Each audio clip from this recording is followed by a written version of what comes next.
দাদুর মাথা ভীষণ গরম হয়ে আছে, জানি না কি হবে। ওদের সাথে যা হওয়ার হবে। এটা ভাবো যে দাদু আমাদের সাথে কি করবে। দাদু আমাদের উপর খুব রেগে আছে।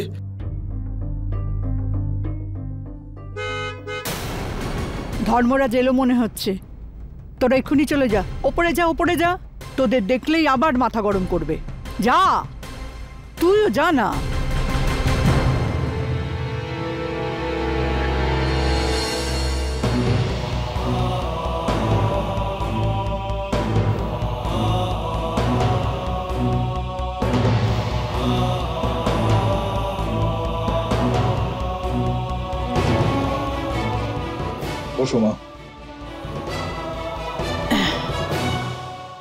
ধর্মরাজ, তোর মন খারাপ না রে? এই দানেশ আর পার্থ যা করেছে খুব ভুল করেছে। শান্তু খুব দুঃখ পেয়েছে, ওর শরীরও খারাপ হলো। শান্তু কষ্ট পেলে তোরও খুব কষ্ট হয় না রে? এইবার আমার কষ্টটা একটু বেশিই হয়েছে মা, কেননা এই কষ্টটা আমায় আমার নিজের মানুষজন দিল। কি করনি বলো তো মা আমায় শান্তু, ওদের প্রত্যেকের জন্য। কিন্তু আমার দুঃখ হচ্ছে, আর এই সবকিছুর বিনিময়ে কি পেলো বলো তো? এই সব কিছু আমি মানছি যে দীনেশ আর পার্থ লালন পালন পুরোটাই শশাঙ্ক করেছে, কিন্তু বাকিদের যাবতীয় শিক্ষা দীক্ষা তো আমি আর শান্তু নিজের হাতে দিয়েছি। কিন্তু ওরা এরকমটা করতে পারলো কি করে বলো তো? সেরকম নয় বাবা, আমাদের ছেলেরা তাদের দায়িত্ব বোঝে। তুই জানিস বাবা, ঋষভ কত পরিশ্রম করেছে এই কোরিয়ার মায়ের কুয়া রক্ষা করার জন্য। এটা ঋষভ বাঁচিয়েছে। রাতারাতি আমেদাবাদ গেছে, আদালত থেকে স্টে অর্ডার এনেছে। না খাওয়া হয়েছে না ঘুম হয়েছে। কি চিন্তায় ওদের দিন কেটেছে, আর তুই ওদেরকে বকছিস আর রাগ দেখাচ্ছিস। সবাই কোথায় এখন? ওরা যে যার ঘরে আছে। এই কৃষ্ণ, ঋষভ, নিচে এসো তোমরা।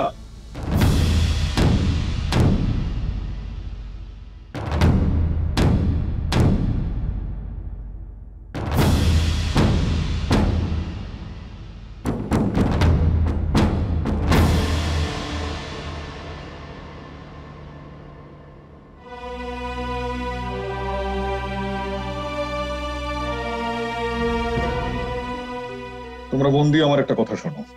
জীবনে যদি কখনো বড় কিছু হতে চাও না, তাহলে সৎ পথে চলো। নিজের দায়িত্ব, নিজের কর্তব্য সবসময় নিজের কাঁধে নেওয়ার চেষ্টা করো। মানুষ জন্ম থেকেই নয়, তার কাজ দিয়ে বড় হয়। তোকে আমি ধন্যবাদ জানাই বাবা, যে তুই সময় মতো কুয়োটাকে শুধু বাঁচাসনি, তুই তো ঠাকুমার প্রাণও বাঁচিয়েছিস নিঃসন্দেহে। শিখতেও তো পারিস তুই ওর থেকে কৃষ্ণ, শিখতেও তো পারিস কিছুটা। তুই তোর থেকে বড়, কি বড় না? ঋষভ যে কাজটা করেছে সেটা তো তোর করা উচিত ছিল, কিন্তু তুই নিজের থেকে এই কথাটা একবার ভাবলিও না বাবা। আচ্ছা শোন হিতেন বাবা, তুই ঠিক আছিস তো? ভুলটা এদের নয়, এরা এদের সব দায়িত্ব পালন করেছে। তোমার অনুপস্থিতিতে শান্তর খেয়াল রাখার দায়িত্ব আমার ছিল, কিন্তু আমি সেটাও করতে পারিনি। আমাকে ক্ষমা করে দিও বাবা। আরে কোনো ব্যাপার না, যা হয়েছে তা হয়ে গেছে, এরপরে যেন না হয়। আমি ওদের প্রত্যেককে বুঝিয়েছি, এখন তোকেও বলছি, এরপরে এই বিষয়গুলোতে একটু খেয়াল রাখিস তুই। চলো চলো চলো, চা খাই আমরা সবাই, চলো।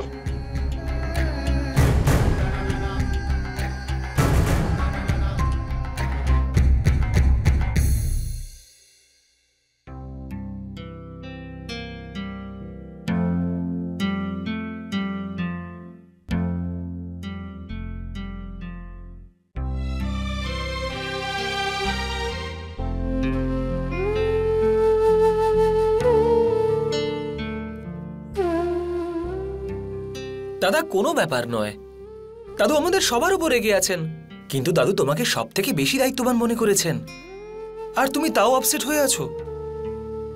না বিক্রম, দাদু আমাকে থ্যাঙ্কস বলে আজকে পর করে দিল। আমি যা কিছু করেছি আমার পরিবারের জন্য করেছি। হ্যাঁ, যদি এসব একটু আগে করতে পারতাম তাহলে হয়তো ঘটনাটা এত বড় করে হতো না।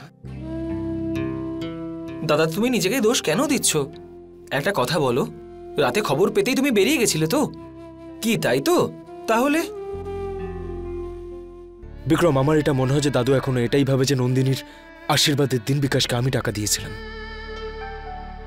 আর সব থেকে বেশি দুঃখ তো আমার কৃষ্ণর জন্য হচ্ছে। স্টে অর্ডারের আইডিয়াটা কৃষ্ণরই ছিল, কিন্তু তবুও দাদু ওকে দায়িত্বহীন বলল।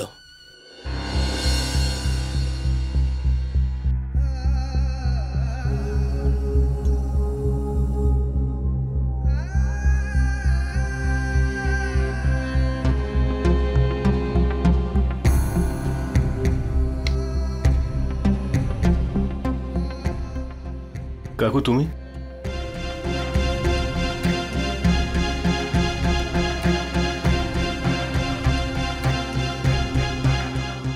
আমার মনে হলো এই সময় তোমার একজন বন্ধুর প্রয়োজন, তাই আমি এখানে চলে এলাম। বাবা যা কিছুই বলেছে তার জন্য তোমার খুব খারাপ লাগলো, তাই না? না কাকু, এরকম কিছুই হয়নি। দাদু তো আমাকে খুব ভালোবাসে, সেই জন্য কখনো কখনো রাগও করে।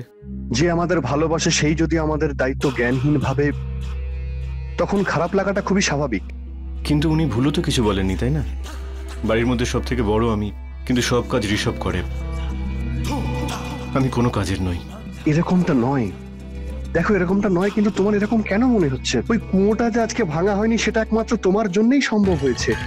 তুমি তো ঋষভকে আহমেদাবাদে স্টে অর্ডার আনতে পাঠিয়েছিলে তো। যে কোনো প্রবলেমে সলিউশন খোঁজাটাই সব থেকে বড় কথা, আর সেটা তুমি করেছো। যদি তুমি ঋষভকে না পাঠাতে তো জানি না আজ কি হতো। সব থেকে অদ্ভুত লাগলো ঋষভের ব্যবহার। তোমার বুদ্ধিটা ও কাজে লাগালো, আর যখন তোমাকে বকা দেওয়া হচ্ছিল তখন ঋষভ চুপ করেছিল কেন? I don't understand. এটা খুবই অন্যায় কাজ, এটা টোটালি আনফেয়ার। আর তুমি জানো এটা কেন হলো? কারণ তুমি খুব ভালো মানুষ, কারণ তুমি কখনোই কারো বিরুদ্ধে বিরোধিতা করো না। এই সবের জন্য আমার মনে হয় তুমি নিজেই দায়ী। এই জন্যই সবাই তোমার সুযোগ নেয়। না কাকু, এতে ঋষভের কোনো ভুল নেই। দাদুর সামনে কেউ তো কিছুই বলতে পারে না। ঋষভ তো আমাকে খুব ভালোবাসে। আমি কখন বললাম যে ঋষভ তোমাকে ভালোবাসে না? আমি তো বলছি যে ঋষভ তোমাকে খুবই ভালোবাসে। আমি এটাও বলছি না যে তোমার কাজের ক্রেডিটটা ও নিয়ে নিচ্ছে, আমি এরকম একদম বলিনি। কিন্তু দাদুর সামনে ওর তো কিছু বলা উচিত ছিল। ওর তো সাহস করে আমার বাবার সামনে এটা বলা উচিত ছিল যে এই সমস্ত প্ল্যান তোমার ছিল। ঠিক কিনা বলো? দেখো, আমি তোমার সব ভাইদেরই খুব ভালোবাসি, খুব সম্মানও করি। হয়তো এই কথাগুলোর তোমার কাছে কোনো গুরুত্ব নেই, তবে আমি এটা বিশ্বাস করি যে অন্যায়টা মেনে নেওয়াও একটা অন্যায়। আর বাবাও তো এটাই বিশ্বাস করেন। আমি ঠিক বলছি তো? দেখো, তুমি আজ পর্যন্ত অনেক স্যাক্রিফাইস করেছো। ঋষভের কিন্তু বলাটা উচিত ছিল। তবে আমি এটা বিশ্বাস করি যে তোমার ওই সম্মানটা পাওয়া উচিত, কারণ তুমি সেটার যোগ্য।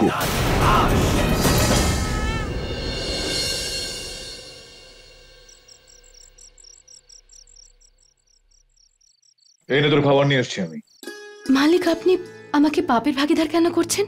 চম্পাকুলিকে বলে দিতেন, ও নিয়ে আসতো। আরে কি হয়েছে তাতে? চম্পাগুলি তো রোজই নিয়ে আসে।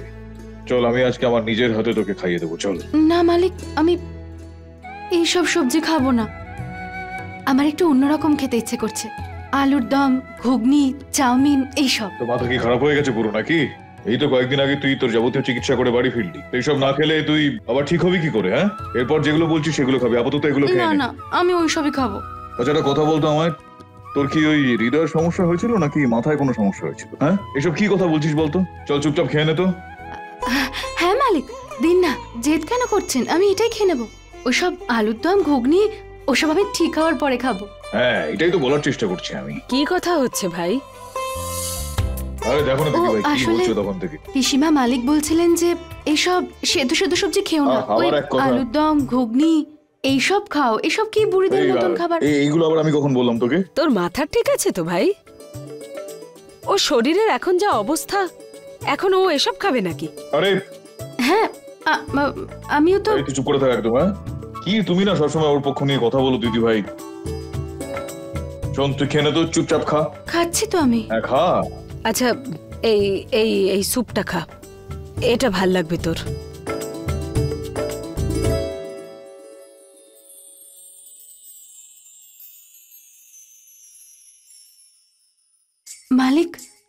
স্যুপটা খেতে চাই। হ্যাঁ তো খা। রে খুব তো তখন বলছিলি যে এগুলো খেতে ইচ্ছা করছে না, তা এখন ইচ্ছা করছে কি করে? আমি এটা এই জন্য খেতে চাই কারণ পিসিমা এটা নিজের হাতে বানিয়েছেন। ও আচ্ছা, কিন্তু তুই এটা কি করে জানতে পারলি বলতো যে দিদি ভাই এই স্যুপটা বানিয়েছেন? কারণ চম্পাকলি যখন এটা বানায় তখন এটাতে লাল লঙ্কার গুঁড়ো দেয়, কিন্তু যখন পিসিমা বানান তখন কাঁচা লঙ্কা দেন। বেশ, আচ্ছা ঠিক আছে, খা। মালিক, আমি কোরিয়াল মায়ের কুয়োর কাছে যেতে চাই। হ্যাঁ হ্যাঁ, আমি নিয়ে যাবো তোকে, আগেই তো বলেছি। আগে তুই পুরোপুরি সুস্থ হয়ে যা। তোর ওই পছন্দের খাবারগুলো তোকে খাওয়াবো, তুই যেগুলো তখন খেতে চাইছিলি, জিলিপি খাওয়াবো তোকে, আর তারপর তোকে ওই কুয়োর কাছে নিয়ে যাবো, ঠিক আছে তো? চল চল, এখন স্যুপটা খেয়ে নে তো।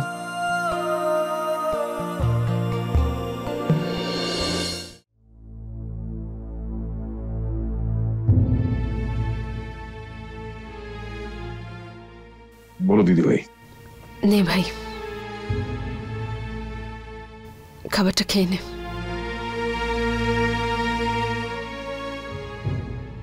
কি হলো বলো তো? আজ এই খাবার তুমি নিয়ে আসলে কেন আমার এখানে? সন্তুরি যখন বিছানায় পড়ে রয়েছে, খাবার তো আমাকেই আনতে হবে। না মানে, আমার খুব একটা খিদে পাইনি এখন।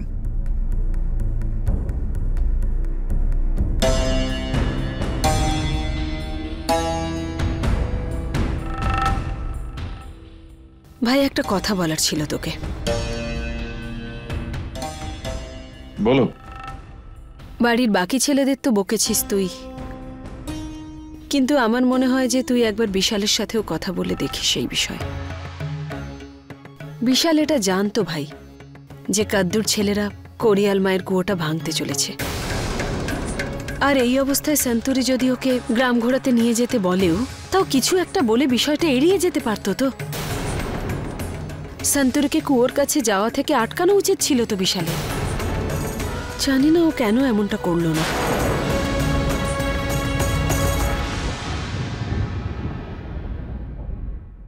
আমি তোর জন্য স্যুপ নিয়ে আসছি। বিশালের কাছে খবরটা অবশ্যই ছিল যে দিনেশ আর পার্থ কোরিয়ান মায়ের কুয়োটা ভাঙতে যাচ্ছিল। তাহলে সেক্ষেত্রে সন্তুকে ওরা ওখানে কেন নিয়ে গেল?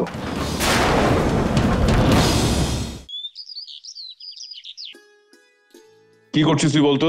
হ্যাঁ, এগুলো করার এখন কি দরকার? আরে ডাক্তার তোকে বারবার বলেছে বিশ্রাম নেওয়ার জন্য, একটা কথা তুই বুঝতে পারছিস না বলতো আমায়? হ্যাঁ, আসলে মালিক এমনি শুধু শুধু বসেছিলাম, খুব বিরক্ত লাগছিল। আমি ভাবছিলাম যে একটু কাজ করে নি, কাজ না থাকলে কেমন একটা আরে অদ্ভুত কাজ লাগে। তোর অনেক রয়েছে, তুই বস বস বস বস চুপ করে এখানে। এই খাবার খাওয়াটা তো একটা গুরুত্বপূর্ণ কাজ, তাই না? চাও দেখ নিয়ে এসেছি আমি, একদম গরম গরম তোর জন্য, আমি নিজের হাতে বানিয়েছি আজকে। ওষুধ খেয়ে খেয়ে মুখের স্বাদটা কেমন খারাপ হয়ে গেছে, যাই খাই না কেন বমি আসতে থাকে। হ্যাঁ, তোর মুখের স্বাদ ফিরিয়ে আনার জন্যই কিন্তু আমি একটা অভিনব ব্যবস্থা করেছি, দেখ আমি কি করেছি। তেঁতুল? আপনি তেঁতুল আমার জন্য এনেছেন? হ্যাঁ। জানেন, ছোটবেলায় আমি, খেমি দিদি, আমরা এগুলো গাছ থেকে পাড়তাম আর তারপর খেতাম। হ্যাঁ, আমাদের বাড়ির বাইরে ওই গাছটা রয়েছে না, সেই গাছের ওপর আমি নিজে উঠেই তেঁতুলগুলো পেড়ে নিয়ে এসেছি তোর জন্য, দেখ। আপনি গাছে চেপেছিলেন, তা আবার আমার জন্য? হ্যাঁ তো। দাদু, তুমি কেন মিথ্যে কথা বলছো? প্রথমত আমাকে ভয় দেখিয়ে গাছে তুললে, আর যখন সাহায্য করার কথা ছিল তখন নিজেই ওখান থেকে চলে এলে। একদম মিথ্যে কথা বলছো। ঠাম্মি, আমার কি অবস্থা হয়েছিল তুমি জানো? দেখো, নামার সময় কত আঘাত লেগেছে আমার। ইস, তোর তো খুব লেগেছে। বস, আমি ওষুধ লাগিয়ে দিচ্ছি। এই অশুভ ছেলে, এগুলো তোকে এখনই বলতে হতো নাকি? এই কথাগুলো পরে বলা যেত না? তাহলে তুমি আমাকে ওখানে একলা ছেড়ে চলে এলে কেন? আমি কি করে জানবো যে তুই গাছে উঠলে সেখান থেকে ঠিক মতো নামতে পারিস না? এই চলে এসছো। আচ্ছা দে, ওষুধ লাগিয়ে দি। আরে তুই একদম চিন্তা করিস না, বাচ্চা ছেলে, হাতে লেগেছে, ঠিক হয়ে যাবে। আরে আমি যখন ছোট ছিলাম তখন আমি কতবার পড়ে গেছি এই গাছ থেকে। মালিক,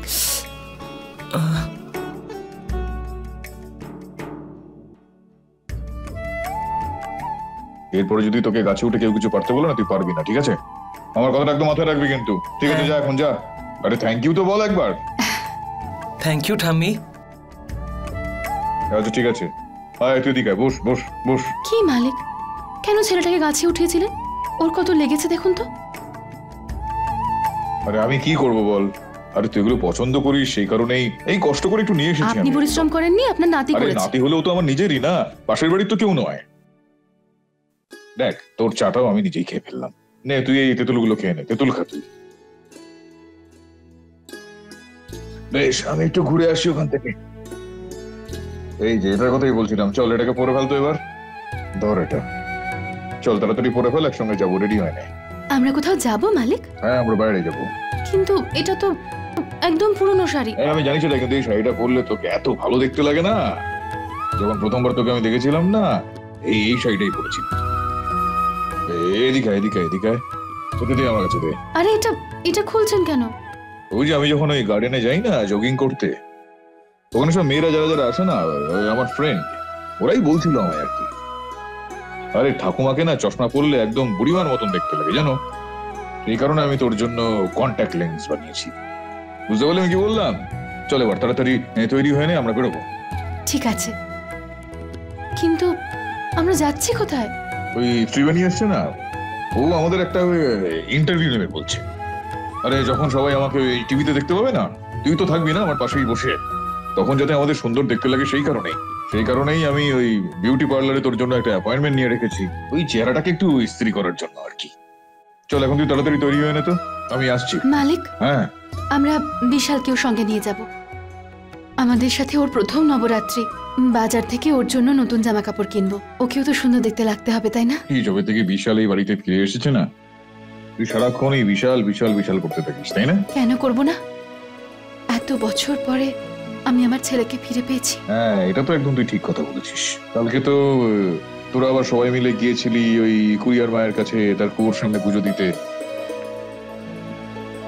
আসলে ওই আমি যেটা বলতে চাইছিলাম সেটা যে ও তো একজন যুবক মানুষ একটা, ওকে অন্য কোথাও নিয়ে গেলে ভালো হয়।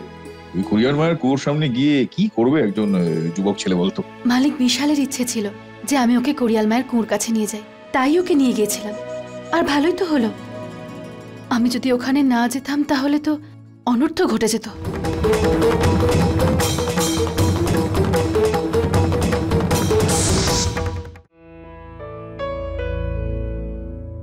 দুটো লাঠি কম আছে এতে। দাদা ত্রিবেণী আর বিশাল কাকুও তো খেলবে আমাদের সাথে। বিক্রম যদি কম থাকে তাহলে মার্কেট থেকে কিনে নে, আমাকে ডিস্টার্ব করিস না। হাই গাইস, কি ব্যাপার? আরে ঋষভ দাদাকে ডিস্টার্ব করো না। তুমি এটা বলো, তুমি ডান্ডিয়া খেলতে পারো?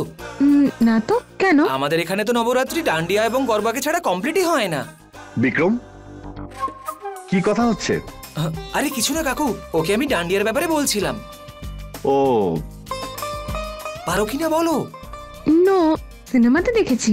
ইটস ডিফিকাল্ট, তাই না? আরে খুব সহজ ডান্স এটা, আমি শিখিয়ে দিচ্ছি। এটা ধরো, এই 1 2 3 4।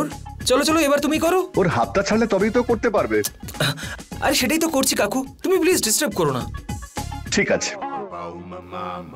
1 2 3 4। Very good. আরে ডিএম স্যার, একদম ঠিক সময় এসেছি আমি। দেখুন, বিক্রম আমাকে ডান্ডিয়া খেলা শেখাচ্ছে। হ্যাঁ তুমি যখন এখানে এসেছো তো এখানকার রীতিনীতি তো একটু জানতেই হবে তোমাকে, তাই না? হ্যাঁ এই বাবারা, ঠিক মতো একদম শিখিয়ে দিস। হ্যাঁ ঠিক আছে দাদু। বিশাল, একটা সংশয় ছিল আমার মনে, বুঝলি? সেটা নিয়ে আমি একটু তোর সঙ্গে কথা বলতে চাই। মালিক, আপনি এখনো গাড়ি বের করেননি? আমি একদম তৈরি হয়ে গেছি। হ্যাঁ তো চল না, গাড়ি বাইরে অনেকক্ষণ থেকে রেডি হয়ে দাঁড়িয়ে আছে। আমরা একটু বাজারে যাচ্ছি। বিশাল বাবা, তোমাদের কিছু লাগবে বাজার থেকে? আসলে ঠাম্মি, অ্যাকচুয়ালি ডান্ডিয়ার জন্য দুটো লাঠি আরো লাগবে, একটা বিশাল কাকুর জন্য আর একটা ত্রিবেণীর জন্য। ঠিক আছে, আমি নিয়ে আসবো। আচ্ছা ঠাম্মি। মালিক, আমরা যাই। হ্যাঁ চল।